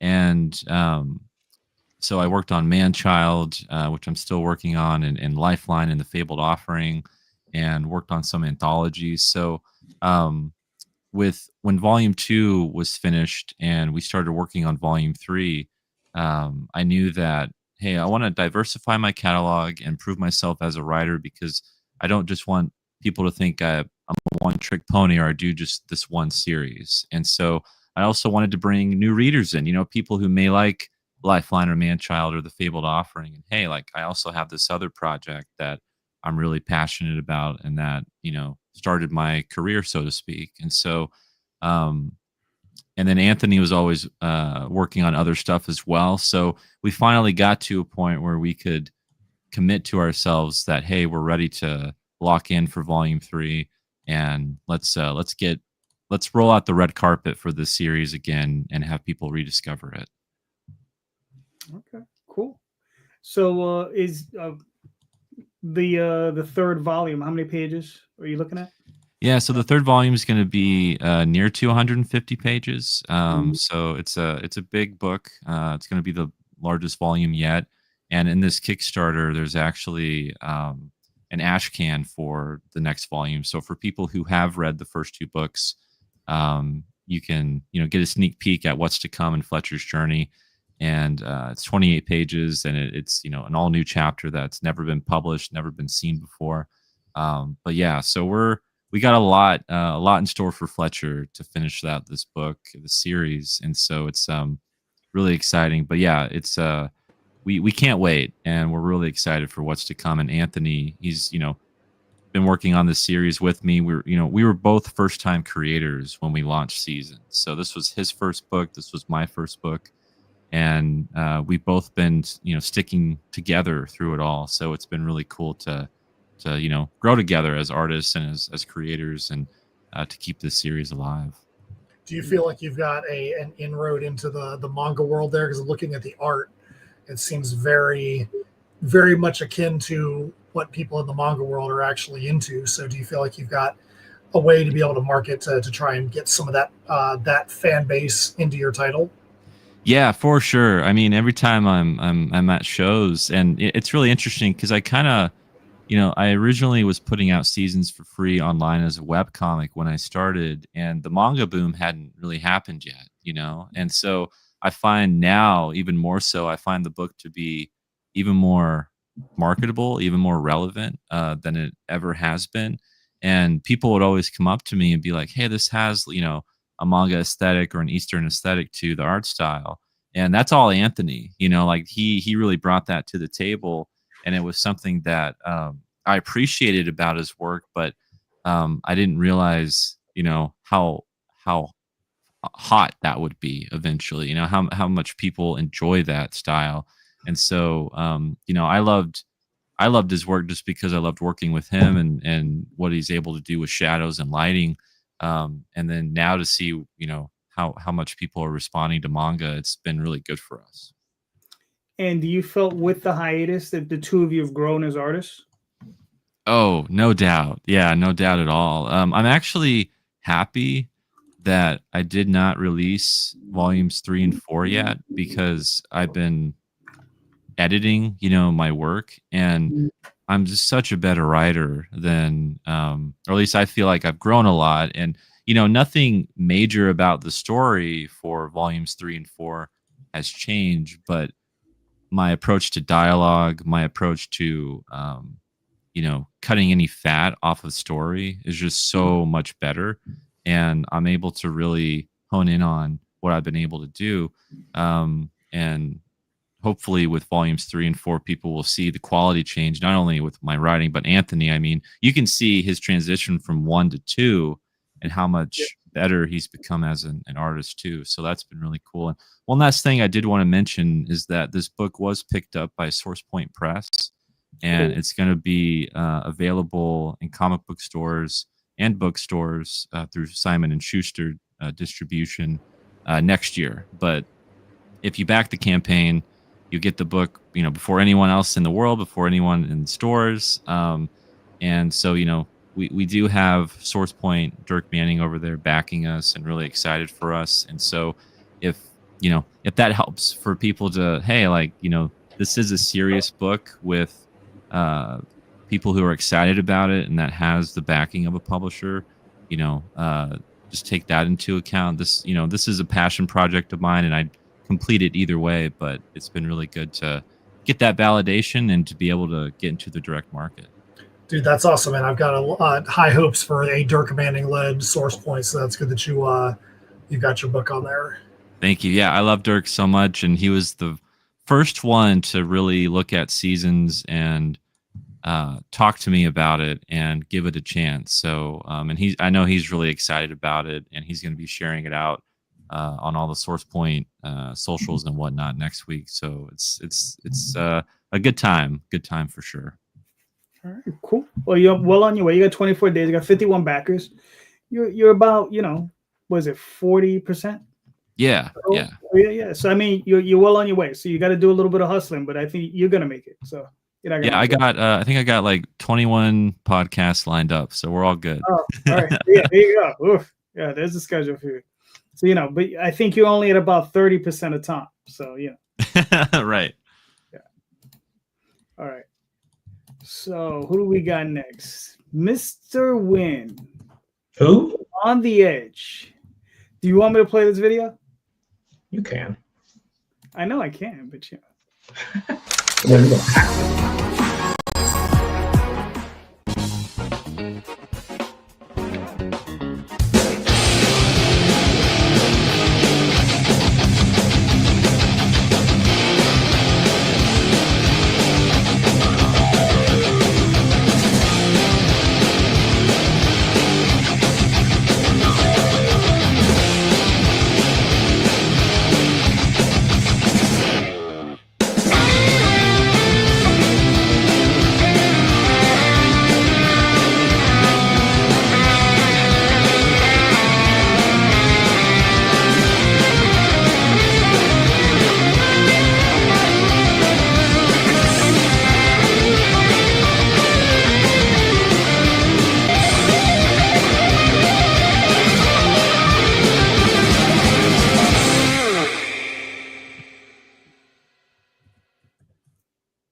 All right.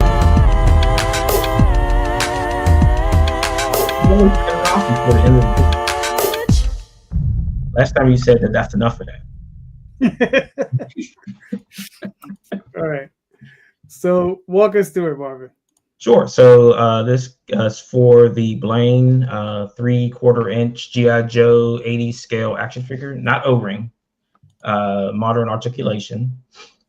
And the Blaine one-shot comic, which sees Blaine going into Las Vegas to pull out an asset that has information on the edge that he's trying to sell so he can get more money to gamble, because everything's about gambling. All right, cool. Now, how long have you been working on the figure? Because I know it's been a while. Like 3 or 4 years now. All right. Now, why has it taken that long? Because production and setup of an action figure takes longer than anything ever I've seen in my life. Okay. So like there's the steps between it. So getting the information to the production team, doing the modeling for the character, doing the articulation, making sure everything fits together and works. That took months, just to make sure that the pieces were right. As you can see, that there's still some things that we want to work on, like the holsters on the back. I don't really like the touching the back of his arms like that, so that has to be fixed.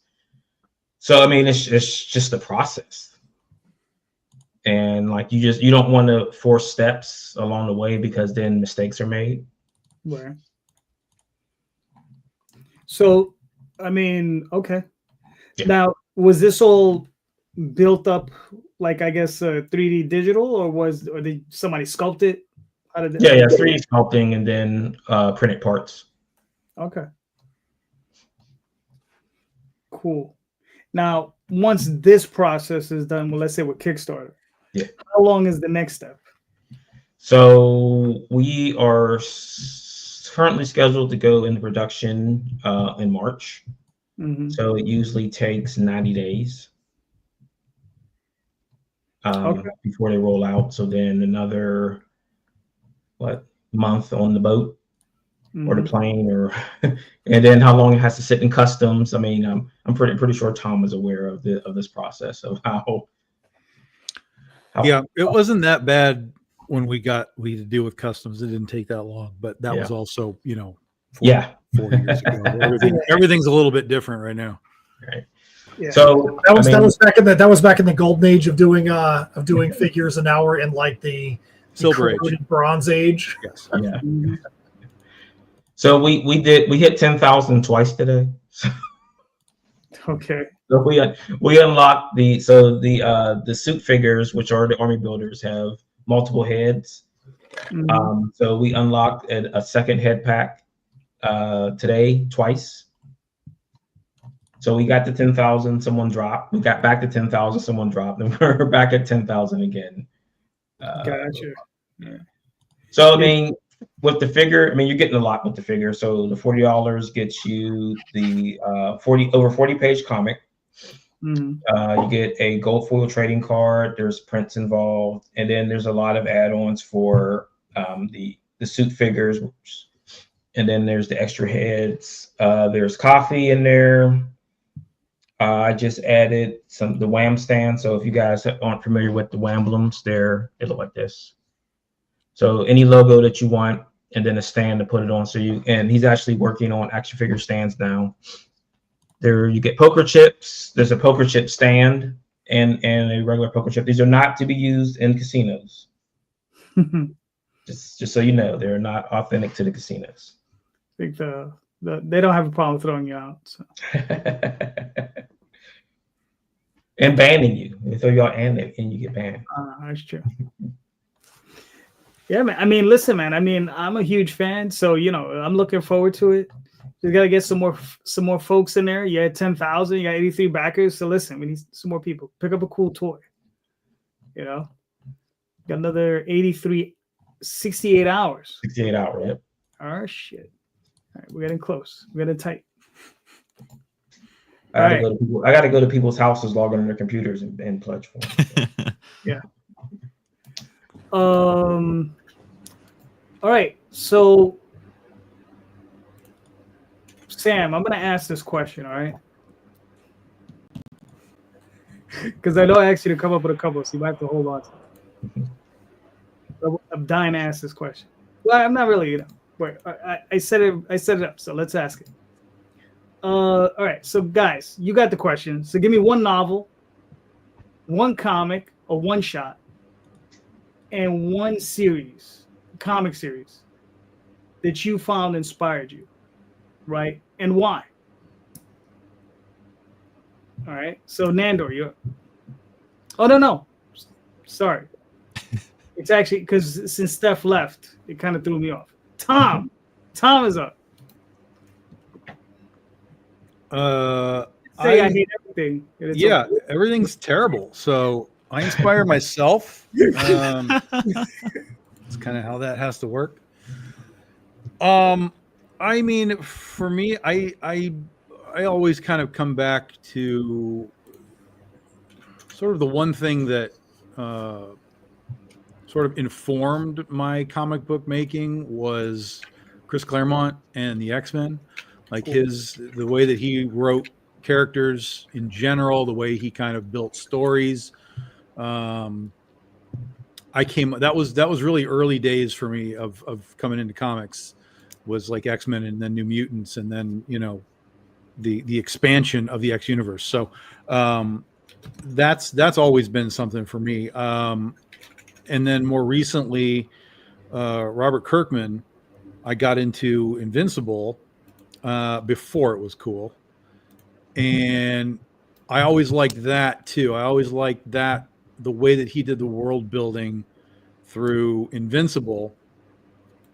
And then he inadvertently taught me sort of how to end a series two ways. One is the right way and one is the wrong way. The wrong way is how he ended Invincible. That shit just would not end. It just kept going. There was like 3 different endings. Like you think you're done and you're like, nope, there's another ending. Oh, we're still going. Oh my God, it's over. All right.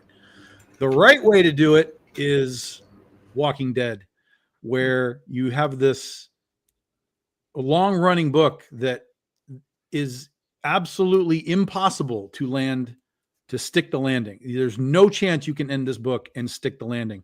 So what did he do? He bullshitted the market, told them that they were going to be soliciting out to issue 200, and he jumped out at issue 196 and said, "See ya." I was like, fuck you. That's brilliant. Because all that did was make people scramble for the book and want to know what the hell just happened.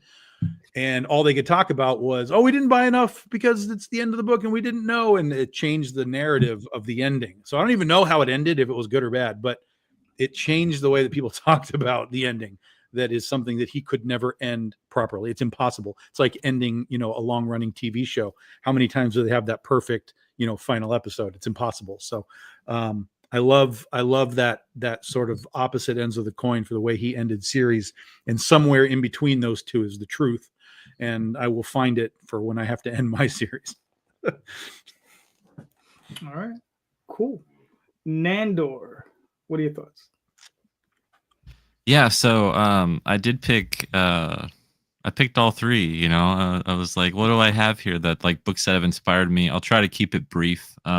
The novel that I chose was The Giver by Lois Lowry. This is one of my favorite novels that I've ever read. It's a young adult or juvenile fiction novel, but it's a really powerful story about a society that can no longer are not allowed to feel anything, no longer to like display any emotions. And it's like this dystopian novel about this idea. Before dystopian novels were popular, this book came out 20 or so years ago, but it's a beautiful book about the power of relationships. And what I love about it is that it's one of those timeless kind of all ages novels that you could give an adult or a kid and they could appreciate and read and learn something. There's a moral lesson in it, and a lot of my favorite stories have those types of moral lessons. So highly recommend people check out The Giver.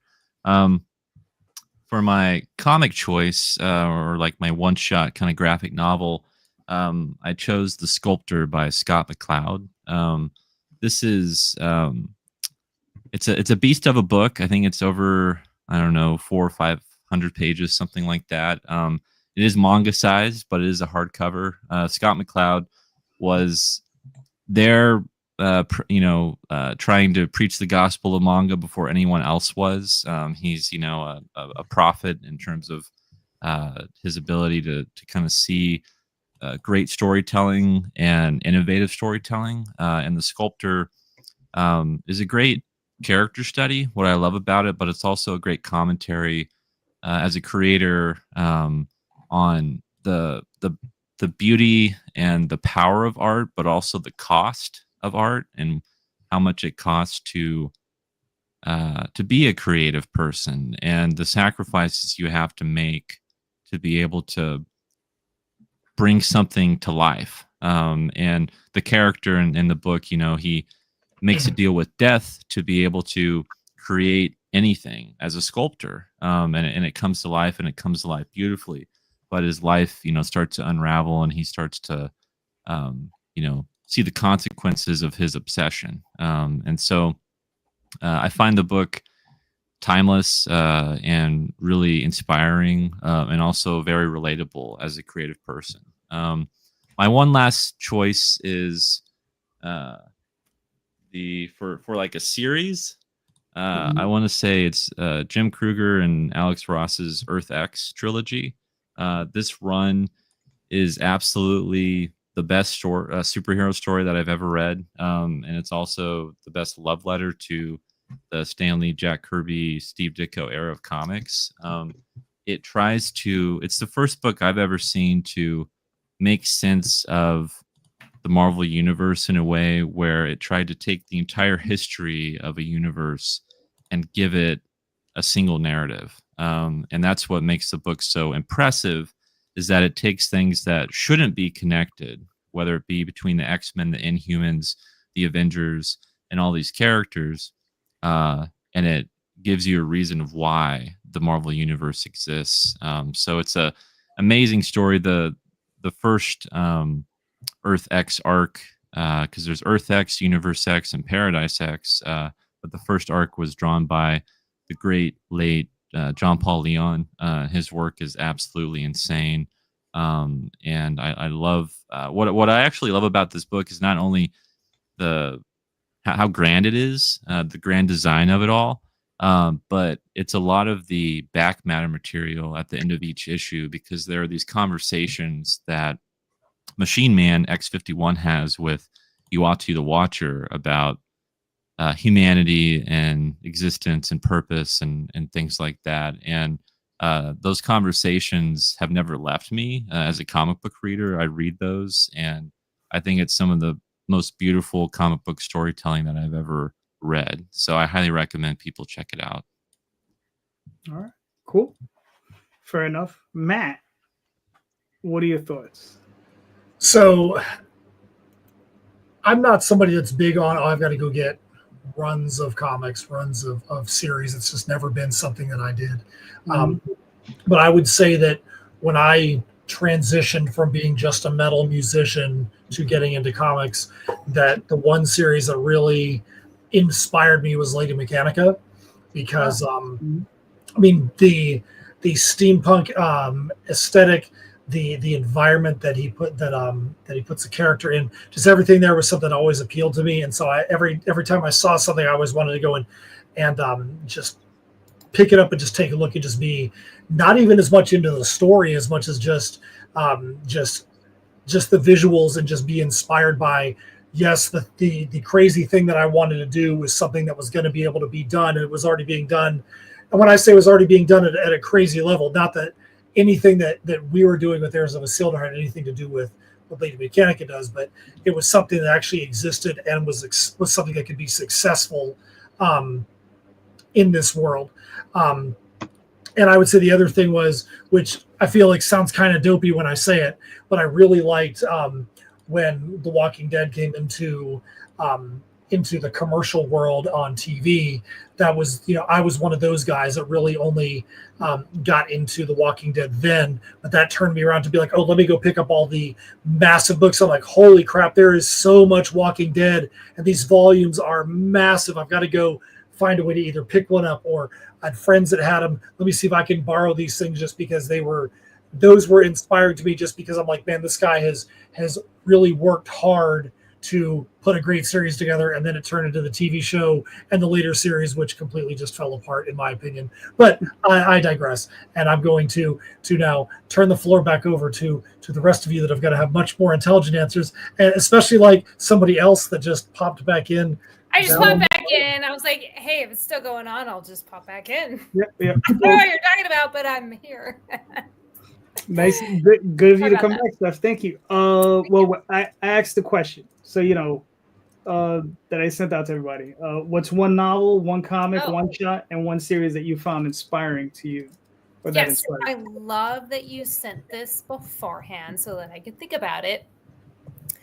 So as far as like an indie comic, there back in 2018 when I first started writing in indie comics, one of the first creators that I met, his name was Cody Johnson, I believe was his last name, and it was for a independent title that is no longer relevant, but at the time it was, and he wrote like a very classic horror short called Croak, and I loved it, and I was like, this is exactly the type of stuff that I want to write. And so I kind of like got to know him a little bit. I think he's doing like more film stuff now. I think he's stepped away from comics as far as I know now, but doesn't matter, because at the time that's what spoke to me. So that was my indie like one shot. Like that was a short, I think it was like maybe like an 8 to 10 page comic at the time. And then you said a book. Well, a novel, if you got one. Novel, okay. I had two titles in my mind. Okay, so you said like a comic graphic novel, or it could be a graphic novel. Okay.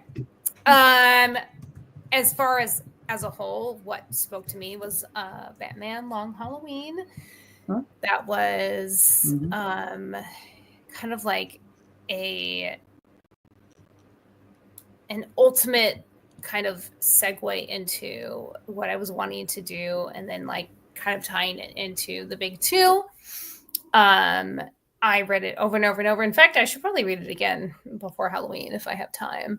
But that was one that just stuck out for me and kind of got me into mainstream comics at a younger age. And then you said what were the three again? Remind me. So it was a novel or in a long series. Okay. Yeah. Long series. I would say, gosh, I really love like Swamp Thing. I really loved anything with that. I know that's probably doesn't quite fit with long series, but I was kind of thinking of it when you sent that to me. Mm-hmm. And that's what stuck out to me. And maybe because it's Halloween season and all that kind of stuff. But yeah, those are my answers. Yeah. All right, cool. Yeah. And yes, depending on who's working on it, Alan Moore did a long run, and so did a number of creators did long runs on Swamp Thing. So 100%. I mean, obviously Alan Moore, Swamp Thing is amazing, but maybe I'm just in like that Halloween horror frame of mind. So that's like what popped into my head right now. I know one of the big things you talked about when you met was Hellboy as well. I know you were really big into your Hellboy. Hellboy is absolutely Hellboy. I love Mignola. I love that he is able to do both. I wish that we could do both. I wish that we could write and draw. I mean, if only, right? So Hellboy is definitely like what Matt said. Like that's been a big influence. Thank you. There we go. That's the word I was looking for. Thank you. Yes. All right, cool. Sam, what are your thoughts? Oh, you're muted. You muted. For me, elementary school, I was introduced to The Hobbit. That was the first thing that inspired me when I realized that through just words, you can go on amazing adventures. And the first comic book that inspired me was Sergeant Rock by Joe Kubert. His art was just fantastic. And I was a big G.I. Joe collector as a kid. And when I saw this military comic book, I was just hooked. It's hard with one-shots. I mean, because I grew up with the Image era, and there was a lot of one-shots in Image that had one-offs. But one, I don't know if it's a one-shot, but it was like a one-shot team-up between Spawn and Wildcats. I really enjoyed that. That was the time where like all the characters were just flying off the pages, and there was this big splash, dynamic page, illustrations. I'm an artist, so I was inspired by that stuff. So for me, it was through storytelling, it was The Hobbit. Through visuals, it was Joe Kubert, and just through just awe was Flash, and pizzazz was Wildcat Spawn. All right, that's fair. Mr. Wynn. Yes, sir. So I couldn't think of a good one shot, but for a novel, I'll say Christine, because it showed me how obsession works as far as a story component. And then for a series, I will echo Tom with Claremont and his X-Men run from the 80s and through the 90s. Because that's the edge, pretty much, is that way of storytelling, the long form storytelling, and dropping hints and getting to a point. All right, cool. For myself, for a novel, it would be Frank Herbert's Dune. Primarily because in that book, when I read it, I was probably like 13, maybe 12. There's a certain, and being a recovering Catholic, there is there's a through line of religion, fanaticism, just the awe and spectacle of being religious. If you've ever gone into a church, a big church, especially a cathedral, you might understand what I'm talking about, especially if you are religious on any level. Or if you grew up that way, you might have some understanding of it. So that book, leads to that, but it's also the manipulation of a society through this subsect that is creating this religion. It's creating this thing, and it was fascinating to see how that is within this story. He's telling you how society is being made, right, and how they're structuring it, right. So I found that very, very, very satisfying. As for a one shot, I would say it's Swamp Thing number 43 by Alan Moore. And that's the issue. Again, I read it when I was like 12, 13 years old. It's the issue where I guess a piece of Swamp Thing is like a tuber comes off of his back. And there's a guy and he slices it open and he feeds one piece to one person and he heals them. And it brings them like peace and serenity, and then he gives it to another person, they're horrified. And for me, it was like, as a 13-year-old kid, just seeing this psychedelic thing come about, through this tuber is just very strange. And then, just mixed along with the way Alan Moore writes, it just was incredible. The other thing, the long-standing series for me is Daredevil, or Frank Miller's run at Marvel, which is basically Daredevil, Elektra, and all that stuff. And the reason I really like it is because I don't really like Daredevil, right? But Frank Miller made me care about that character. You understand? Like, it made me care about that series. Like, I can read that. I reread it probably every 2 or 3 years. I reread the whole thing, right? And I don't really like Daredevil. I don't give two shits about Matt Murdock. I don't care about any of those characters, but when it's him writing it and those stories and the way he wrote it, you understand? I care, right? So that's the thing. He's so strong in that area to make me really care about something that I don't give two shits about. Well, let me ask you, did you read that in the moment? Like, were you like buying that issue as it came out at that time, or did you discover it like as a trade paperback later? No. I was reading. I read it at the moment. So, I was like 11 when I think I first bought 168, the first appearance. So the question is it because there's a lot of that stuff. Like for me, it's Chris Claremont, like stuff like Mutant Massacre, right? I was like, I was not ready for what was going on in Mutant Massacre. It's like, what the hell is this? So, do you think it is actually as good as we think it is, or was it because we were there in that moment and it was so different in that moment that we sort of had to take a notice? I think there's some sections of it that are really, really good. Like, I think like there's Elektra, the limited series that he did with Bill Sienkiewicz, I think holds up. Yeah. I think I forgot, there's a section where he comes back. It's after he does Dark Knight. And you have the pill popping soldier, right? Yeah, Born Again. Yeah. I mean, I think that holds up, right? I'd have to reread some of the older stuff. I'm about due. So it's been about 4 or 5 years since I read it. So I'm about due to reread the whole thing. But there are certain sections of it that still hold up. I think The Man Without Fear, the 6-issue limited series he did with John Romita Jr. holds up. Yeah. So I think those sections hold up. But, it is possible. Like, there are things that I've read when I was a kid that don't hold up. But those sections, I think they do. Because I've read it over and over again. And like I said, it's probably been about 4 or 5 years. So I'm probably due to reread it again. Yeah, I'm always curious if that stuff is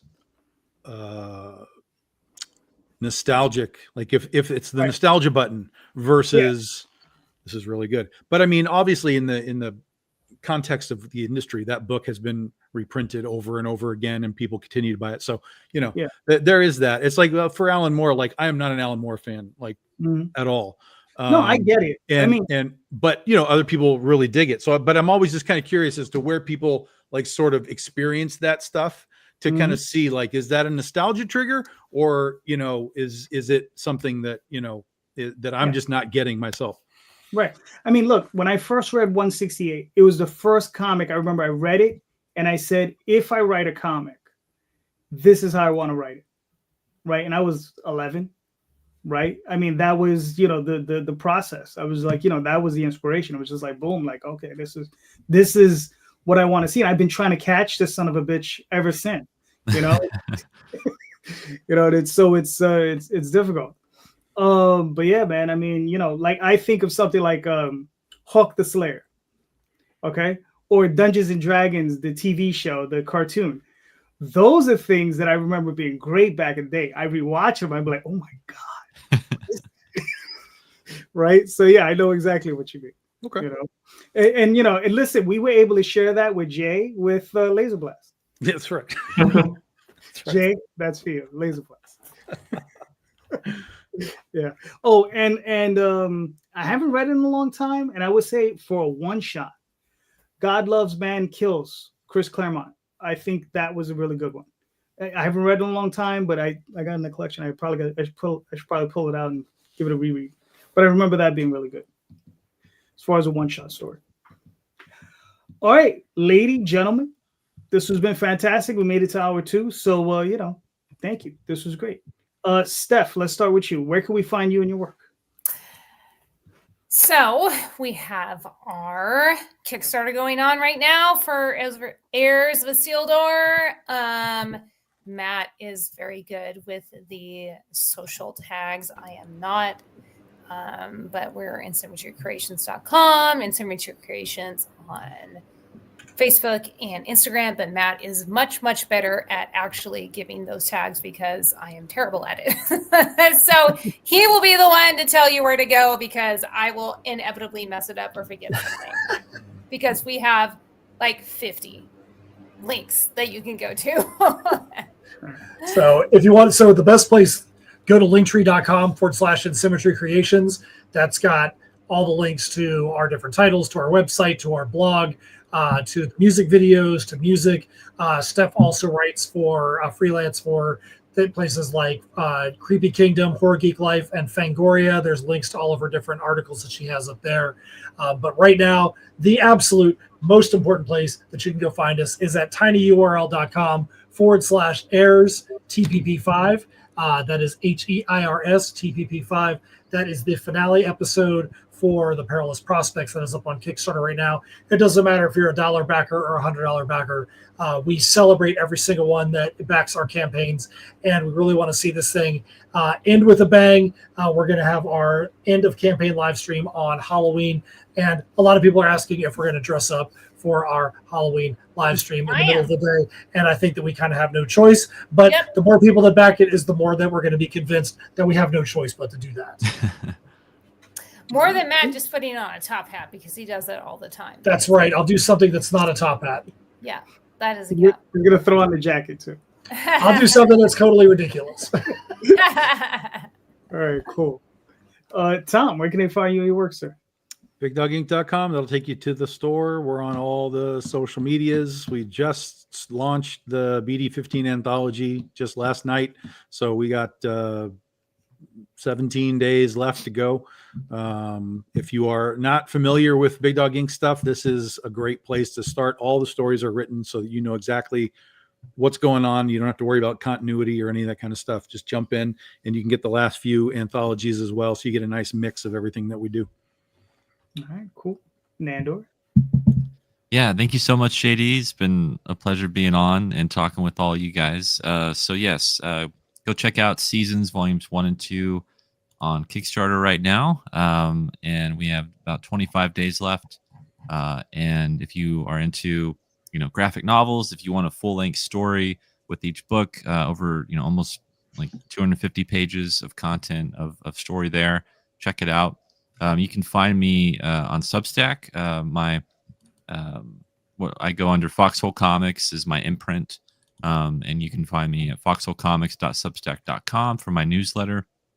I usually do topical newsletters on, things that I'm interested in talking about, comics related, obviously. I also have a YouTube channel, Foxhole Comics, and I'll do video essays and live streams and unboxings of, new projects that are shipped to me, and I get to show off and celebrate with everyone. And then I also have a story in This Ink Runs Cold. It's an anthology that Scott Morse put together with a lot of creators across the industry that you can get through Alan Spiegel Fine Arts.